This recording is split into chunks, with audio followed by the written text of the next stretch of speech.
Welcome to the Prompt Engineering Podcast, where we teach you the art of writing effective prompts for AI systems like ChatGPT, Midjourney, DALL-E, and more.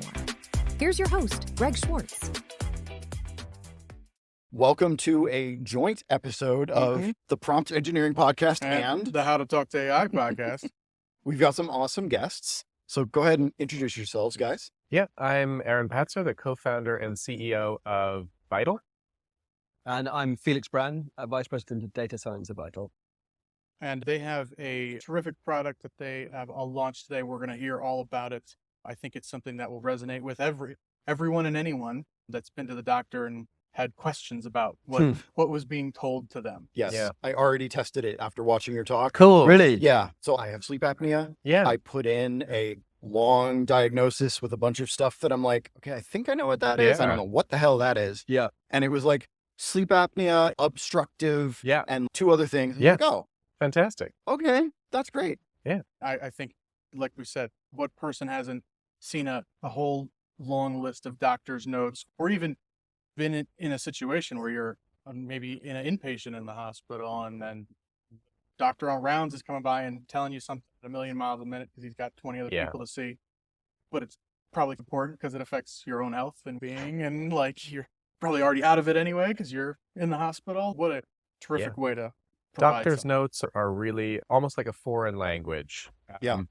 As I said in my talk, doctors don't say nosebleed. They say epistasis. They don't say, hey, your mom has had a stroke. They say, oh, she's had a cerebral infarction. They use all of these abbreviations. It's almost impossible to understand. And so we used a large language model as the core of what we call our doctor-to-patient translator. And it's at vital.io/translate. It's free to the public, available worldwide, literally as of today. You're just catching me That's at a good time. And we're happy to tell you a bit about the prompts, the classifiers, the pre-parsing, all the things that happen to make that possible, technically. That would be great. I would love to delve into some of the technical aspects. Maybe this is a better question for Felix. Could you tell us a little bit about how the model was maybe trained and what data was used to be able to produce these great completions? Sure. We've tried a number of different prompts because there are actually a lot of different types of doctor's notes. And with the public-facing stuff, we know that we're going to get the whole gamut from imaging all the way to discharge instructions. And we know how important that stuff is. There's a whole bunch of literature. People, when they get their paper discharge instructions, upwards of 90% of them chuck them straight in the bin as soon as they leave the hospital. And the literature is super clear. When people understand their care and understand the follow-up instructions the doctors are giving them, their care situation is way, way better. Makes sense. Yeah. So we've looked at different prompts for different situations and then built a pre-model classifier, pre-LLM classifier, also using a language model with a smaller one, deciding which of our various prompts should be applied to the notes, so categorizing the notes. And then we have a whole bunch of post-parsing that comes out. We take sections out of a translation.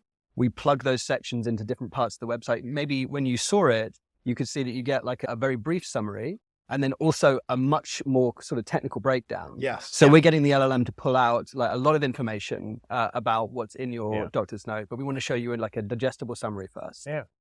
I think an important piece of context is a lot of these doctor's notes, they're 10 or 15 pages long, and they have 80% boilerplate. Yeah. They have, hey, don't smoke, or I don't. Hey, here's COVID education. Okay, you're 2 years out of date.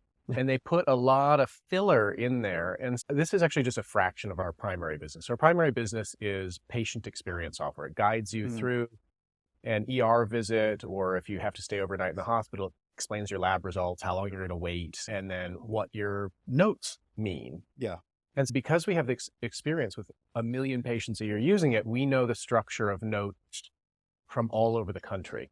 Oh. And so we can pre-parse, and instead of a 10 or 15 page, we can get it down to actually, we only need to pass 3 or 4 pages into the LLM. Wow. That's an important business and engineering consideration because cost and speed, also context window. Yeah. If you're doing, especially if you're using few shot training with an LLM, which is a good idea so that you know what output you want to get, you'll blow through your prompt, your few shot, your data, and then your output has to fit into a 4K window or a 16K window. And so you need to do a few things to give yourself as much buffer Mhm. as possible beforehand. Yeah. That makes complete sense with Yep. having the almost sub prompts acting like little sub agents themselves, Yep. trained to say, just get rid of all the boilerplate stuff that's not unique to that patient's differential diagnosis. Exactly. So deciding which part you're going to do more or less with your own code or your own classifiers, and then how much to send, especially if you're using a commercial LM. And we've used both. Felix has got Llama up and running, Llama 2, and Yeah. Llama 2, yeah. MedPalm LM from Google, which is medical specific. Obviously, the OpenAI, we can't actually use OpenAI directly. You have to use it through Azure because you need this to be HIPAA compliant, SOC 2 right. trust. We're in a regulated Yes. industry. OpenAI will not sign all of those things. You actually have to work your way through corporate Microsoft. Yep. They'll determine whether you're a worthwhile person or not, and whether they're willing to take the risk, and then you have to sign these contracts.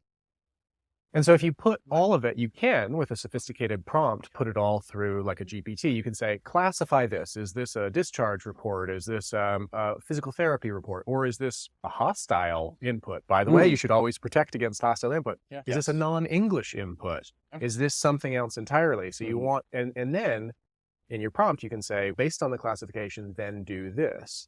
But if you do all that, your prompt starts to get very complicated and very big. So you can use that to prototype. But when you go into production, this is also very slow, it gets very expensive. You run a classifier that's much simpler and much quicker on top of it, and then you don't have the expense. Your prompt's shorter. And then you can say, if it's this, go to this prompt. If it's that, go to that prompt. Yeah. You can also templatize prompts. So if you say, I want the output in Spanish, you can put a variable in your prompt. So the prompts, don't think of them as static strings. Think of them as a programming language that is, frankly, pseudocode. Yeah. One of the things that, this is a bit like medical specific, but the part that's very important to patients is the plan and assessment, what the doctor says you're supposed to do. Here's the problem. At some hospitals, it's called plan and assessment. At other hospitals, it's called assessment. At other hospitals, it's called plan. At other hospitals, it's got like an abbreviation. And with classic programming, if I say match panda and I give it pandas with a plural, it's like, no, I can't do Or it. you got a space in your column header. Exactly. But with an LM, I can just be like, it's going to be called this or probably this. It's got stuff that kind of looks like this. Yeah. And it's good enough that if I explain it to you guys, you'd be like, oh, okay, I know what you're looking for. That's the power of LLMs, is you can give them vague pseudocode. Yeah. And to me, that's mind-blowing. And this guy actually knows the math behind how that's possible. Nice. So real quick, before we get into that, just for the audience, part of what I do on my podcast is what are all these technical terms? Content window, number one, is literally how much stuff you're putting into the prompt, but also how much it's putting out. And if you do too much, it forgets the stuff outside the prompt window, the context window. And so you have to be careful how long everything is. That's what they're talking about when you're saying, if I can pull pieces of the prompt out and only run them separately, it's way better. It's a key reason to innovate on your own models, because for a long time you were working with this 4K context window. And if you're doing this few-shot in context learning, as Aaron says, you just run through it. Yeah. And also, I'm the CEO, as well as, maybe you can tell I have a bit of an engineering background, not as good as this guy. I don't have the British accent. That's true. Add It also, to that the adds 40, 20 exactly. We're here for the points, gravitas. right? Yes. But as a CEO, I have to think through the economics, right? If you were using GPT-4 and you give it the 16K window or the 32K window, the maximum one, it's going to cost you, if you fully fill that, it's going to cost you about 48 cents per translation or transformation, right? Yeah. We have 1 million patients on our platform. They have about 5 notes each. You do the math on that and you're spending $5,000 a day. Yeah. If that's what you do. You don't need to. You use smaller context windows, or you use 3.5 turbo, or you run Llama, or you use one LLM to pre-parse for a different LLM. You can do, those are the tricks that, practically speaking, this is an immature industry because you have to hand do all of that. Yeah. And what's really interesting is some of these problems are really exciting and new. As Aaron says, you're trying to pull out something that's very undefined in free text document. Okay, so you need some modern stuff to do that. But some of these problems are pretty traditional. Yep. Classifying a document, and you've got plenty of examples. You don't need to go and use your OpenAI LLM to do this classification problem. We've been doing this for a long time, and you can do them a lot cheaper. Yeah, it's slow and expensive to use OpenAI or Google or Meta for basic classification, but it's great for prototyping. So the key insight is work out the piece that you really need the expensive tech for and ensure that you boil down the problem only to that using other pieces of technology upstream. Yeah. So how do you handle like the if you have all these prompts essentially acting as agents and you have to have this sequence occur in a specific order, how do you asynchronously, is there a specific layer that's doing the handoff? Are they doing a turnover at rounds between each prompt? Synchronization. Yeah, I mean, getting a little technical. So we use an event-sourced architecture. Yeah. So this is outside of AI. It basically means that we handle streaming data quite well. So we have data that's streaming from over 100 hospitals now, more or less real time. It comes out of Cerner, Epic, whatever the electronic medical record system is. So a doctor writes a new note, finishes it, it hits our system and goes onto the queue, gets pre-parsed, classified, cut up into little bits, and then divvied out to these little agents. So yeah, you need to synchronize it. So you have queues of work. Those queues can back up. We just launched this. Unfortunately, at this point, we had some audio challenges, so the video will continue, but going forward, we're only able to use audio from a much lower quality source, so it's going to get kind of noisy from here. I'm sorry about that. The rest of the interview is definitely very interesting, but it was a pretty noisy room. I've been so busy with talking to people. For all I know, the system has got an hour wait queue backup, but it won't fall over. When I tested it, it took 2 tries and it was about 45 seconds, but it worked. That means eventually. That's actually, I'm like happy to hear that, not from your experience, but it means that we're putting serious load on this. It means that people are, this is a good day in the history of Vital.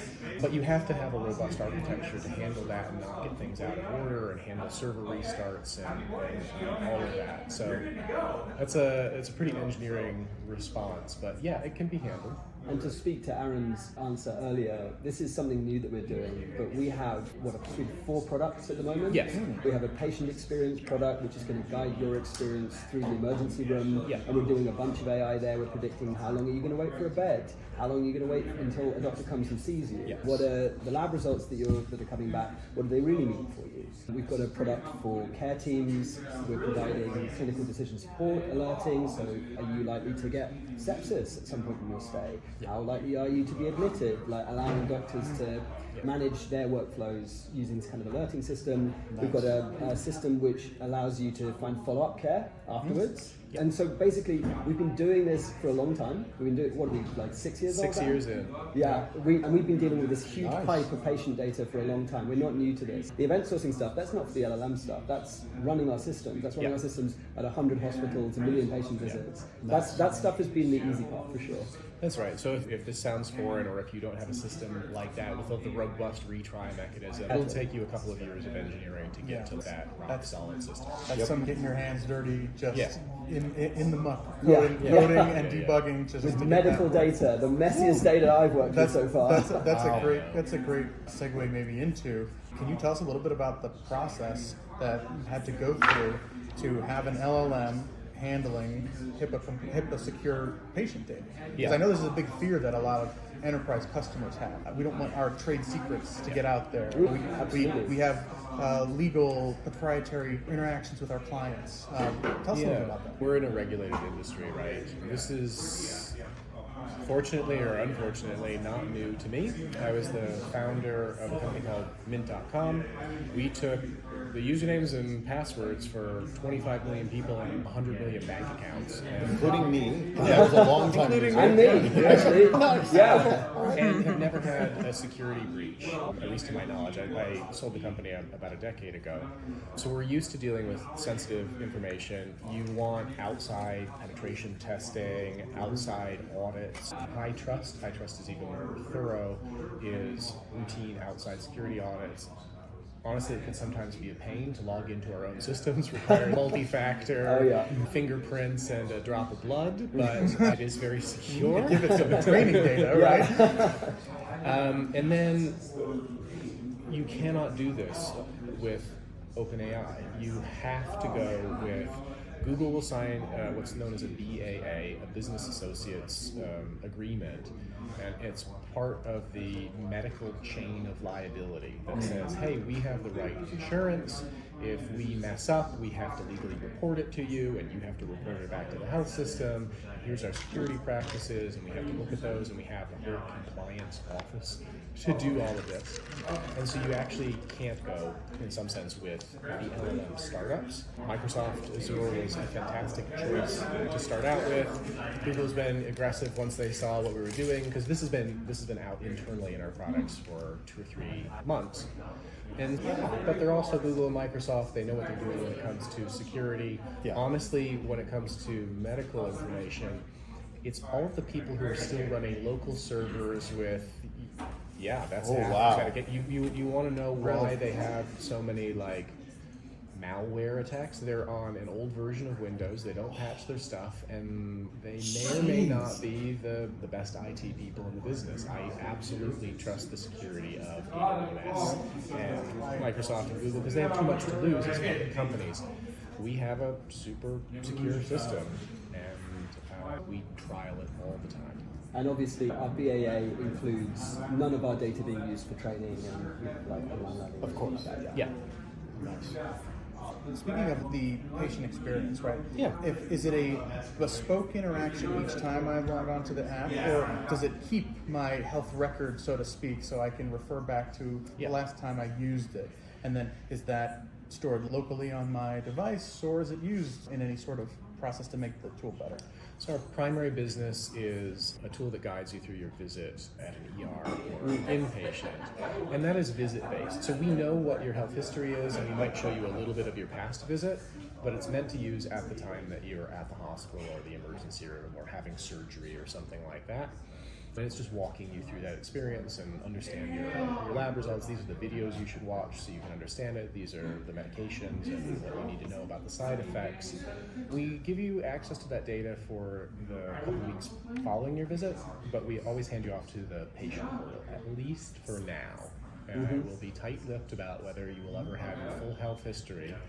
I.e., I've been pitched probably a dozen times on, we're the Mint for healthcare. And I was like, I could do the Mint for healthcare. That sounds vaguely familiar as a business concept. I've done this before.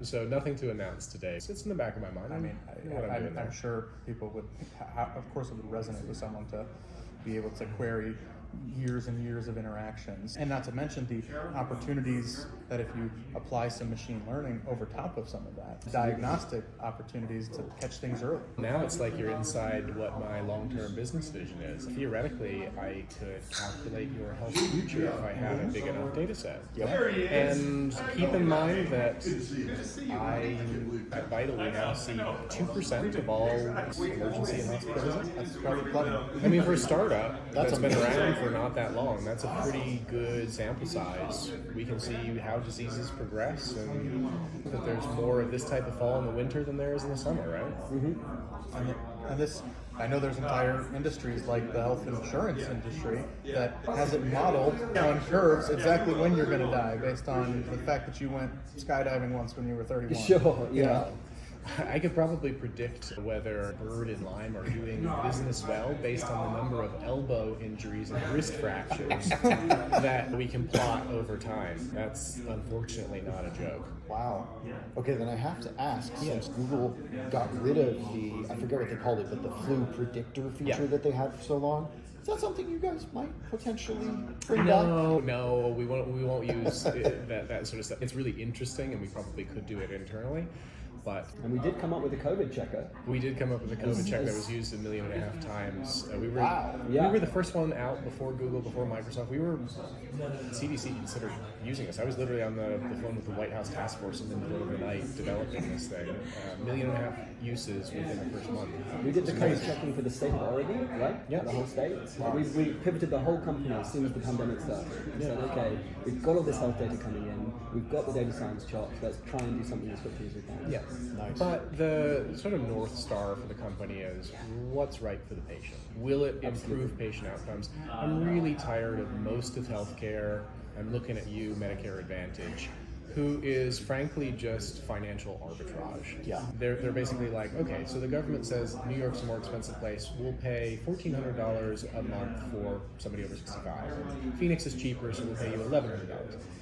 And Medicare Advantage companies are just like, you know what, we'll advertise in rich zip codes to get healthy, wealthy people, and we'll leave the rest of the public system. They're not improving patient outcomes. Yeah. They're not increasing utilization. They put up barriers and blocks, like you have to get a referral from your primary care doctor. We will do none of that. There are lots of ways to make money in healthcare. Our investors sometimes push us towards that. I have fortunately had a successful startup before. I'm not doing this for the money primarily. I just want to do what actually affects patient health. And we're all here for this reason. You know? Yeah. We all have other things that we could be doing. There are other ways to make money, but I've never been in a more mission-led company. Patient first. Yeah, and it resonates with everybody. Even if they're healthy, we've got parents, we've got grandparents. Like, who wouldn't feel empowered and able to help them out just with their care, make them feel a little more at ease during a time of struggle? Completely. And actually, I think one of the best use cases for what we launched today, vital.io/translate, is if you have an elderly parent or somebody that you're caring for, especially if they're elderly and they're a little confused and they went to the doctor's office and they're like, hey dad, what did they discuss? And it's like, I don't know. Put their notes in there and see what actually comes out, what diseases and issues they actually have. Yeah. I was talking, I won't know the full story, but I had a friend whose sister died basically because they didn't catch something that was on page 3 or 4 because humans can't scan text that quickly, and you might have hundreds of pages of medical history if you're a chronically ill person, and sometimes that history really matters, and doctors give it like 2 or 3 minutes to maybe scan through. AI does a way better job at picking out the stuff that they might not. The fair comparison, we've marked it as 99.4% safe. We've got a panel of doctors, independent people employed by the company. It's not without risk. 1 in 200 times, it'll miss something small. But doctors miss something big 1 in every 10 times. And so the stats are actually much better for AI than they are for humans, and that's the proper comparison to make. And when we have some great clinicians on our team. When I talk to our clinical staff, our advisory board, about the stuff that they really want to see, all of them talk about patients paying attention to and understanding their discharge instructions. The value there is enormous. The value in terms of long-term care and in terms of immediate outcomes is huge. Nice. I mean, were there different specialities within medicine that were a little more challenging than the others? We started out with medical imaging. Medical imaging is nice because it's confined. CT scans, X-rays, MRIs, and then what we released today, I don't know what people are going to put into it. And so it has to be pretty robust to doctor's notes, nurses' notes, lab results, all sorts of things. Double check this. Just a battery warning. It's time to wrap it up. Yeah. That's a good time to wrap. Solid time. We really appreciate your time today to come talk to us, guys. Such a product that I think everyone can benefit from, learn from, put their family members at ease. And from our listeners at HTTA, The Prompt Engineering Podcast. Yeah. we Thank really you. appreciate the time. Yeah. Thank you guys so much. Yeah, I really appreciate it. Fun talk. Thank you for having us. Yeah, we never get to talk about the nerdy tech Dude, we stuff. could go Absolutely. hard. I'm going to change the memory card for that. Yeah, I think I held off. I'm like, all right, tell us about your air handling later. Yeah, I was like, no, we're not going that deep. We're not going that deep. Fantastic, thank you. Cool. Thank you Thanks so guys. much, Great, guys. folks. Great to meet you both. Yeah. Thanks for coming to the Prompt Engineering Podcast, a podcast dedicated to helping you be a better prompt engineer. Episodes are released every Wednesday. I also host weekly masterminds where you can collaborate with me and 50 other people live on Zoom to improve your prompts. Join us at promptengineeringmastermind.com for the schedule of the upcoming masterminds. Finally, please remember to like and subscribe. If you're listening to the audio podcast, rate us 5 stars. That helps us teach more people. And if you're listening to the podcast, you might want to join us on YouTube so you can actually see the prompts. You can do that by going to youtube.com/@promptengineeringpodcast. See you next week.